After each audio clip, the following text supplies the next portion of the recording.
ధన్యవాదాలు తెలియజేసుకుంటూ ముందుగా నియోజకవర్గం స్థాయిలో వచ్చినటువంటి నాయకులందరికీ, కార్యకర్తలకి, వైఎస్ రాజశేఖర రెడ్డి గారి అభిమానులకి, మరీ ముఖ్యంగా జిల్లా పెద్ద నాయకులందరికీ కూడా నేను పేరు పేరున ధన్యవాదాలు తెలియజేసుకున్నా.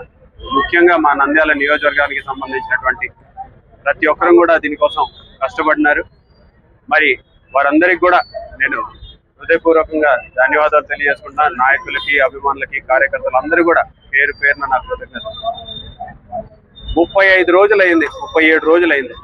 ఈరోజు ఒక ప్రభుత్వ ఆస్తి. ఎందుకంటే ఒక్కసారి విగ్రహం ఏర్పాటు చేసిన తర్వాత దాని బాధ్యత అంతా కూడా ప్రభుత్వం ఉంది. మరి 37 రోజుల తర్వాత కూడా ఇప్పటిదాకా విగ్రహం గురించి ఒక్కరోజు కూడా పట్టించుకున్న పాపాన పోలేదు. నేను ఒకటే సూటిగా ప్రశ్నిస్తున్నా, ఇదే విధంగా వేరే మహానాయకుడికి జరిగితే మీరు ఇదే విధంగా స్పందిస్తారా అని చెప్పేసి ఈ ప్రభుత్వాన్ని నేను ప్రశ్నిస్తున్నాను. ఎందుకంటే ఒక్కరోజు అంటే ఒక్కరు కూడా వచ్చి ముందుకు వచ్చి మేము చేస్తాము అని చెప్పిన దాఖలాలు లేవు. మరి ఈ రకమైనటువంటి పక్షపాత ధోరణి నిజంగా అవసరమా? మేము ఒక్కటే విన్నవించుకున్నాం. ఎందుకంటే నంద్యాల ఇటువంటి సంస్కృతి ఎప్పుడు కూడా లేదు. ఈ విగ్రహాలు ధ్వంసం చేసేటువంటి సంస్కృతి గతంలో ఎప్పుడు కూడా చూడలేదు. నిజంగా చాలా బాధాకరమైన విషయం. అయితే విగ్రహాన్ని ధ్వంసం చేస్తే మనుషుల్లోంచి చెరిపేసినట్టుగా భావిస్తున్నారు. అది చాలా తప్పని చెప్పేసి ఈరోజు ఒక ర్యాలీయే నిదర్శనం. ఎందుకంటే మహానేత ఉన్నది ప్రజల మనసుల్లో. మహానేతకి విగ్రహాలు అవసరం లేదు, మహానేతకి ఎక్కడా కూడా ఫోటోలు అవసరం లేదు. మహానేత ప్రతి ఒక్క నాయకుడి ఇంట్లో, ప్రతి ఒక్క కార్యకర్త ఇంట్లో, ప్రతి ఒక్క అభిమాన గుండెల్లో ఈరోజు ఉన్నారని చెప్పడానికి చాలా గర్వపడుతూ ఉన్నాం.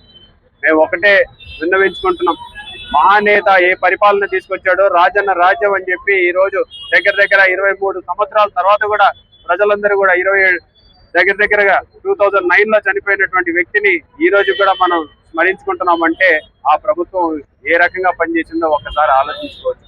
మరి అలాంటి ప్రభుత్వాన్ని జగనన్న సుశాధ్యం చేసి చూపించినాడు. తండ్రికి మించిన తనయుడిలాగా ఆయన పరిపాలన కొనసాగింది.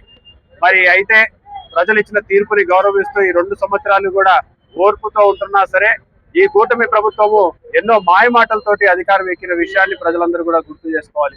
ఎందుకంటే 2 సంవత్సరాలు పూర్తయింది. ఈ రోజు ఒక్క పథకం అంటే ఒక్క పథకం కూడా ఇచ్చినటువంటి పరిస్థితి కనపడటం లేదు. ఒక్కటంటే ఒక్క కొత్త పెన్షన్ కూడా ఇచ్చినటువంటి పరిస్థితి కనపడటం లేదు.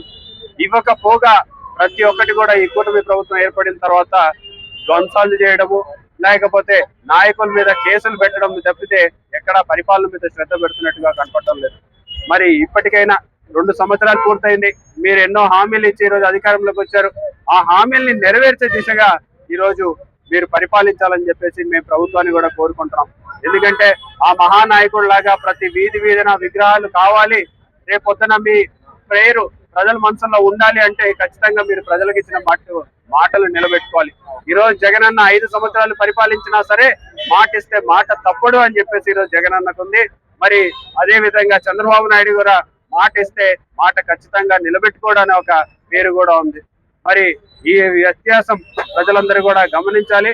మరి ఈ యొక్క జయంతిని ఇంత ఘనంగా నిర్వహించుకోవడానికి తరలి వచ్చినటువంటి ప్రతి ఒక్క పేరున అభిమానికి, కార్యకర్తలకి, నాయకులకి, మా అక్క చెల్లెమ్మలకి, అన్న తమ్ముళ్ళకి అందరికీ కూడా, అలాగే మా జిల్లా నాయకులందరికీ కూడా నేను ప్రత్యేకంగా ధన్యవాదాలు తెలియజేస్తున్నా.